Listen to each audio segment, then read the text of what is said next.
Kita ini kabupaten yang ditinggal. Ini kan kabupaten yang sebetulnya relatif masuk kategori kabupaten bawah ya, miskin. Dan yang paling miskin di situ, kabupaten itu, kecamatan yang paling miskin, kecamatan yang ada pohon kapur ini, yang sebetulnya bisa membuat kekayaan dasar. Oke, karena itulah aku ingin bertanya. Dalam perbincangan kita tadi kan sudah mulai kemana-mana. Oke lah, kita kembali kepada kapur tadi. Nah, idealisme kau bagaimana? Apa yang ingin kau lakukan dengan kapur Jadi ini? begini, saya kan udah pergi ke seluruh pantai barat, sudah saya jelajahi hanya untuk mencari pohon kapur berada di mana. Pohon kapur yang dikenal disebut-sebut di dalam sejarah. Saya lah yang pertama kali mengadakan seminar, waktu itu belum webinar, seminar biasa, konvensional, tentang kapur barus, tahun 2016. Silakan buka di internet, belum pernah ada orang membuat seminar tentang kapur barus, selain kami di Unimed 2016. Kemudian, 3 kali seminar berikutnya kami buat. Dalam rangka apa? Mau menyelamatkan warisan dunia ini. Tapi saya frustrasi waktu itu karena saya jelajah, tidak nemukan di Barus sampai ke kawasan-kawasan pantai barat yang lain. Jadi ketika saya menemukan ini, sebelumnya ada orang mengatakan kalau mau mencari kapur, pergi ke Pak Barat atau ke pedalaman Singkil. Pergilah saya ke sana, dan saya melihat luar biasa pohonnya. Dan di bawah pohon itu ada biji anak-anakan, ya. Jumlahnya mungkin ratusan ribu, Bang Idrus, ya, ratusan ribu anakan pohon kapur yang jatuh dari pohon-pohonnya itu. Tumbuh kecil, tetapi diperkirakan itu akan mati karena dia kan seleksi, dia nggak dapat matahari. Nah, saya berpikir yang mau saya lakukan, Bung Icari, memungutin itu, memunguti anakan-anakan pohon kapur tadi yang diberikan oleh alam kepada kita untuk diselamatkan. Dan ada gerakan yang mungkin ini akan mendapat tantangan juga, terutama dari para pengrambah tadi. Mau saya tanam di tempat yang tadi itu, yang sudah ditebangin tadi, yang sawit-sawit tadi. Itulah gerakan yang mau saya buat pertama. Yang kedua, mau mengundang para peneliti untuk membuat seperti Pak Baharudin ini tadi, ini tembakan kita ini sebetulnya untuk ke depan.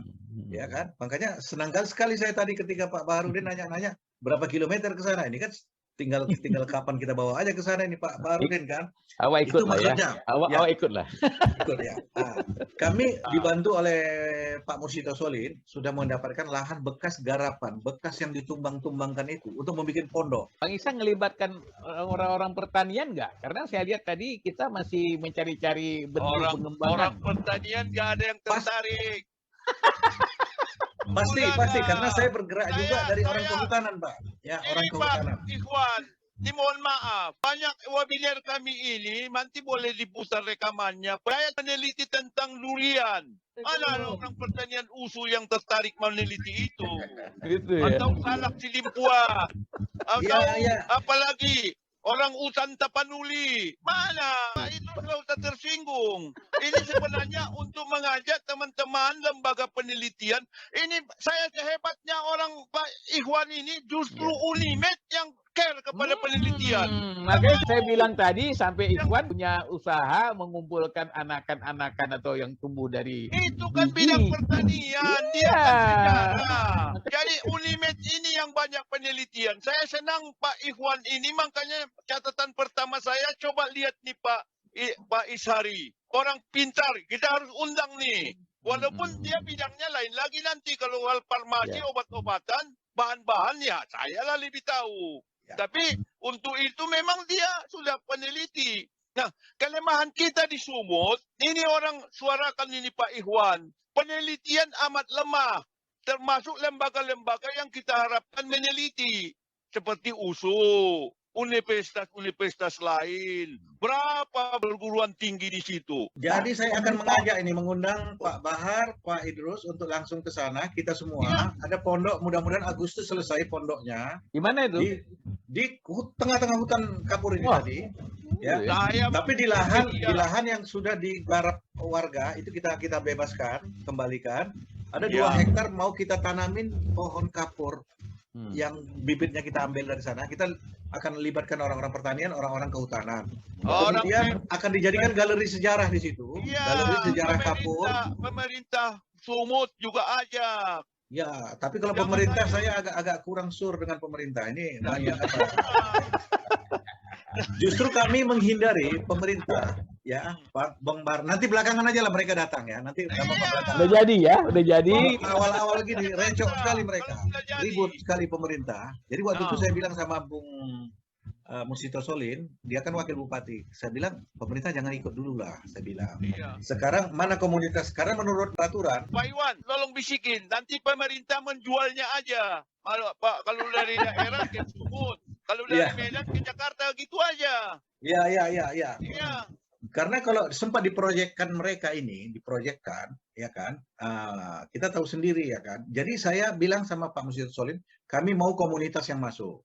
Kami mau kembangkan wisata di sana, karena sensasi tidur di hutan purba yang disebut-sebut di dalam Al-Quran, itu pasti besar. Tetapi kami nggak mau serahkan ini ke Dinas Pariwisata, nanti mereka proyekkan. Tetapi kita mau ambil sesuai dengan peraturan, memanfaatkan hasil non-kayu. Itu kan ada di dalam peraturan Menteri Kehutanan, berbasis masyarakat. Jadi kami mau kembangkanlah masyarakat yang miskin tadi, ya, yang cuma bakar-bakar kemudian dijual tadi tanahnya, menjadi kelompok wisata kapur. Jadi berbasis komunitas. Sehingga mereka mulai menyadari, oh rupanya datang ini. Ketika Pak Baharudin dan rombongan datang, Nanti saya mau lapor lagi sama Menteri Kehutanan dan Lingkungan Hidup. Kebetulan teman saya. Saya akan sampaikan itu. Ke sana dong, Bagus. aku bilang. terima Iya. kasih. Terima kasih. Dan kan netes ya, kalau wisata kita buat, itu kan netes ke rakyat. Ya. Nanti mulailah rakyat membeli madu hutan, Ya. membeli aqua, ya, menjadi guide. Jadi guide itu mau kita latih sekarang di sana, masuk ke pohon-pohon itu, tidur di pohon-pohon itu, Bang Ashari, tidur dengan hammock di pohon kayu kapur, kan itu sensasinya itu kan luar biasa. Netes langsung ke masyarakat sehingga kecamatan yang paling miskin tadi di Pak Barat yang kerjanya membakar hutan itu berubah orientasinya. Itu tujuannya kalau tadi Bung Calis nanya ya, tujuannya itu. Oh, jadi masyarakat mulai tahu, oh ini luar biasa kami punya ini. Baru peneliti datang. Para peneliti tadi mulailah, oh ini dari daunnya, ini dari akarnya tadi. Dia bisa kemudian durian tadi, ada durian hutan di situ, durian hitam. Nanti kalau ke sana bulan Agustus ke sana lagi berbuah itu. Pak Baharudin, kita makan dulu durian hitam. Oh, dia suka itu. Bang Bahar Ya. suka itu. Durian hitam Pak belum banyak dikenal, tapi itu di bulan Agustus nanti berbuah. Tolong nanti datang di bulan Agustus ya. Kemudian kita nggak duga ternyata orang hutan, Bang Jaya, orang hutan Ya, itu banyak di Papua, termasuk Oh, di gitu hutan ya? kapur. ya. Kita pikir orang hutan hanya ada di Bukit Lawang. Jadi Ini begini, kan kerja ini begini. kan Jaya ini pemerhati lingkungan juga harus dilibatkan. Jadi Iyalah nanti sebenarnya untuk urusan orang hutan. Jadi Kalau Pak Jaya Pak Idrus, Hmm. pengeritik lingkungan, bukan ahli lingkungan. oh iya. Jadi begini, bulan Agustus ini unik. Pada saat musim durian, orang hutan turun. Ya. Orang hutan turun dan ini menarik untuk wisata. Dan warga membiarkan beberapa pohon duriannya untuk disedekahkan atau diinfakkan atau pajak kepada orang hutan itu. Tidak diganggu. Jadi orang hutan itu selama 2 bulan tidak pergi dari pohon itu. Dari Itu pohon damai. tertentu. Jadwalkan nanti kita Agustus ke situ. Iya. Tapi saya mau buktikan dulu baru saya beritahu Siti nanti. Obat-obatan banyak. Obat-obatan. Anggrek hutan luar biasa. Iya. Aneh-aneh anggrek hutannya. Di situ Bang. ada potensi ikan jurung. Betul. Ikan jurung itu termasuk makanan untuk adat sama mereka. Saya Di situ ada. Kalau itu saya sudah bayangkan. Kalau Aceh, pantai barat itulah penuh ikan jurung itu. Ya. Iya. Jadi bisa wisata memancing ikan jurung. Juga itu bagus di sana. Ya, di sungai-sungai yang dalam itu. Saya sedang meneliti itu Pak Iwan. Ikan Jadi, jurung ya. iya, lagi Ah. menulis saya soal itu. Udahlah kalau gitu datanglah kita ya. Nanti kita datang. Dari diskusi kita ini membawa dampak, ya kan? Ya, Itu ya, kalau ya. bahasa orang sekolahannya bukan hanya output, ya, tapi outcome, ya kan? Jadi gara-gara diskusi ini datanglah orang ke Pak membuat penelitian, menyelamatkannya, ya, dan memberikan kemakmuran kepada masyarakat miskin yang ada di situ, sambil lestari hutan kita Betul. dan muncul produk-produk gitu. Ini luar biasa, Bung Ashari. Jadi sebenarnya kita ini juga menciptakan awareness gitu loh. Jadi bagi orang-orang yang menonton YouTube kita ini tahu sebenarnya ada celah lagi di negeri ini yang mereka harus pahami dan itu bisa dimanfaatkan gitu loh. Aren lagi bagus tuh di situ. Aren. Aren, wah lagi top. Ya, betul. Oh, udah, Pak. Aren. Ya. Kembali dulu ke kapur tadi. Kegunaan kapur itu bagi end user. Itu apa produknya kira-kira? Kalau sekarang nggak ada lagi, kecuali kayunya itu yang diincar-incar para perambah itu. Oh gitu. Makanya peneliti Cina itu yang datang itu udah selesai penelitiannya, dia mau ambil daunnya, pucuk daunnya. Enggak, gini yang dimaksud ditanya oleh Ishari begini, kalau kegunaan untuk pengguna nantinya itu kan yang kalau kayu itu yang paling praktis. Untuk kayu bakar juga kayu digunakan, tapi maksudnya dari kapur itu sendiri itu turunan-turunannya bisa bermanfaat untuk masyarakat untuk apanya gitu yang paling Nggak ada lagi paling sekarang, diperlukanlah ilmu pengetahuan sekarang, sains gitu. Kalau masyarakat nggak ada tahu itu. Itu Enggak. yang Oh, gitu. itulah kelemahan Iya, kita. untuk minyak urut aja, minyak urut sakit Iya, gigi cuma iya. itu tradisional. Iya. Kapurnya itu pun nggak laku. Kalau diteliti bisa dimodifikasi. Itulah yang kita Iya. lemah. Bentar Pak, bisa lihat gambar ini Pak. Itu batang pohon kapur, kemudian nampak ada bergaris dia, menetes putih-putih itu. Itulah kapurnya. Ah itu tuh, ada kapurnya jatuh dia dari batangnya itu. Itu dibuang itu Pak, nggak ada gunanya itu. Nggak tahu masyarakat saat ini tidak tahu apa manfaatnya. Dan dari batang-batang tertentu seperti ini. Ah, ini lebih gampang ya, mungkin lebih nampak. Sampai sekarang yang merupakan legenda dunia itu kan kapurnya sama minyaknya. Masyarakat tidak tahu itu sekarang, yang sekarang. Jadi terputus pengetahuan itu. Sementara Cina, ahli-ahli farmasi Cina sudah meneliti itu dan mereka sudah tahu bahwa itu sedikit produksinya, mereka sudah ke daunnya. Pertanyaan saya referensi itu tadi ada di mana? Di Unimed atau di nanti saya pingin fotokopi atau beberapa kalau buku-bukunya siapa tadi saya sudah punya 1000 tahun baru. Pak, catat Pak, namanya aja nanti ada di internet. Namanya Dr. Aswandi Anas, ahli peneliti kapur dari Balai Penelitian Kehutanan. Mana dia? Sekarang di Balai Penelitian Kehutanan di daerah Riau. Pindah dia ke sana. Tadinya dia di Aek Nauli. Oh, Istrinya ahli kemenyan untuk disuling menjadi minyak wangi, parfum. oke. Nanti saya cari. Aku sudah sampaikan sama mereka. Mereka itu harus bangun pusat kesehatan herbal. Mereka itu punya banyak sekali potensi untuk itu. Untuk obat patah tulang aja mereka punya yang daun-daunnya itu lengkap. Cuman nggak dengan- masuk ke industri dan pemerintah cuman tengok-tengok udah hebat, udah cuma tepuk-tepuk bahu Nggak aja tahu gini. mereka. Ini aja hebat katanya. Tapi tidak lanjut nggak ada. Udah buat kajian itu. Kajian daya dukung dan daya tampung lingkungan Pak Barat. Aku udah buat, aku udah punya itu. Tapi ini jauh lebih mikro, Pak. Saya. Nah, Jadi- Iya bang, tapi yang makro aja mereka nggak baca. jadi yang diperlukan Aku udah sebetulnya punya kajian. usaha seperti Pak Sembayang itu, ya. Ya. Jadi langsung bisa buat obat, langsung dimerasakan masyarakat, buat teh langsung diminum. Iya. Terjadi perputaran perekonomian.